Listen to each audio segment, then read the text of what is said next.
The Bayley This Is Your Life segment was one of the worst in-ring segments on Raw in recent memory. It was not Alexa Bliss or even Bayley's fault for this horrible segment. Thankfully, WWE realized how bad the segment was, and they made fun of it on TV, and they removed it from all WWE social media channels.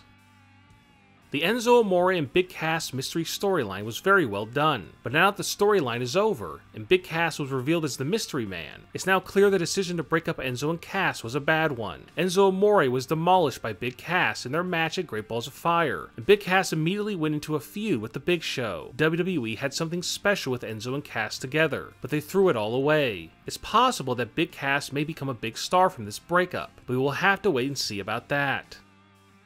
Wrestling fans were left scratching their heads when WWE had Lavar Ball on Raw for Miz TV. Lavar Ball is very outspoken in the sports world, especially when it comes to promoting his two basketball player sons. Lavar Ball went into business for himself on Raw and took over the Miz TV segment with his crazy antics. Don't get me wrong, it was interesting to see such a crazy segment, but it had no place on a wrestling show, especially with someone who has no connection to WWE. WWE severely botched the return of the Hardys. WWE had them win the Raw Tag Team belts on their first match back, which led to a long feud with Cesaro and Sheamus. During the feud, WWE focused more on Cesaro and Sheamus instead of the Hardys, and Matt and Jeff had very little microphone time as well. It's also clear that the Hardys are much better off with their broken personas, and hopefully WWE will make a deal with GFW Impact Wrestling so they can revitalize the Hardys. Ever since the Superstars shakeup, SmackDown Live has fallen off big time, losing several of their top wrestlers to Raw. SmackDown has cemented itself as the B show once again, and nothing will change until the next Superstars shakeup. The WWE Women's Money in the Bank ladder match had to be one of the biggest failures in WWE history. Having James Ellsworth grab the briefcase and give it to Carmella was embarrassing. Then having Carmella win the briefcase again in a second match, with help from Ellsworth, was something right out of WCW. And on top of that, also having Lana lose 3 women's championship matches to Naomi shows that WWE has ruined the women's division on SmackDown, and it could take many years to bring it back.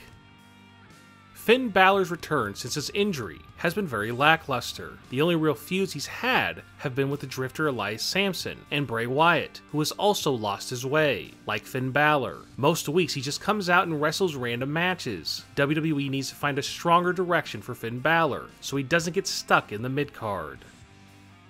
Former Impact wrestlers, Mike and Maria Kanellis, have had a tough time since they came to WWE back in June. WWE hasn't put too much focus on them, and crowds have yet to take to their act. Maybe over time they will get over, but so far Mike and Maria have been a failure in WWE. The Cruiserweight division and 205 Live have been a complete disaster for WWE. With ridiculous characters and wacky storylines, 205 Live is seen as nothing more than a regular WWE show, and it doesn't stand out at all. It would not shock me if 205 Live was cancelled very soon. Wrestling fans around the world were extremely disappointed when Jason Jordan was revealed as Kurt Angle's son, putting an end to the Kurt Angle mystery storyline. A lot of WWE fans were expecting something much more monumental than Jason Jordan as the son of Kurt Angle. Fans were hoping that the person revealed would lead to Kurt Angle wrestling again for WWE, but from the looks of it, that is not going to happen anytime soon. The reveal was a failure, but maybe in time WWE can turn Jason Jordan into a success.